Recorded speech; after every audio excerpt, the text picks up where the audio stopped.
আসসালামু আলাইকুম। এটা হচ্ছে আমাদের পুরো একটা প্রজেক্টটা। তো প্রথমে আমাদের দেখাচ্ছে ওয়েটিং ফর পাসওয়ার্ড ডিসপ্লেতে। তো এটা আমাদের ফায়ার সেন্সর, দেন গ্যাস সেন্সর, আর ভেতরে এখানে এসিটা লোড করা আছে। আর আছে ওয়াটার পাম্প একটা সিস্টেম ভিতরে, আর যার ভিতরে জিএসএম সিস্টেম দেয়া আছে। তো প্রথমে আমরা ফিঙ্গারপ্রিন্টটা দিয়ে দেখছি।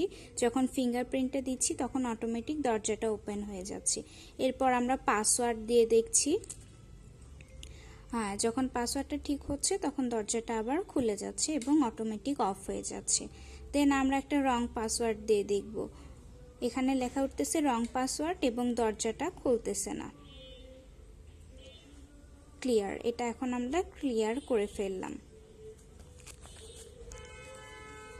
এখন আমরা অ্যাপের মাধ্যমে এই পুরো প্রক্রিয়াটা কাজ করে দেখব।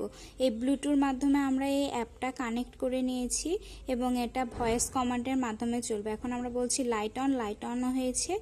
এখন আমরা যখন বলবো লাইট অফ, লাইটটা অফ হয়ে গেল।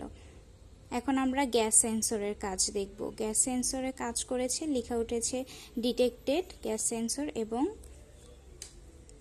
এটা ওয়াটার পাম্পেরটা কাজ করবে এবং একটা আমাদের ফোনে মেসেজ চলে আসবে যখন গ্যাস সেন্সরটা কাজ করবে। এই যে মেসেজ চলে এসেছে, gas sensor detected, take action.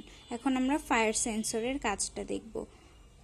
Fire sensor দিয়ে কাজ করে দেখলাম, লেখা আছে ফায়ার ডিটেক্টেড এবং ওয়াটার পাম্পটা চালু হয়ে গিয়েছে এবং দেখা যাচ্ছে পানি অটোমেটিকলি চলে যাচ্ছে এবং আমাদের ফোনে আবার একটা মেসেজ চলে আসবে।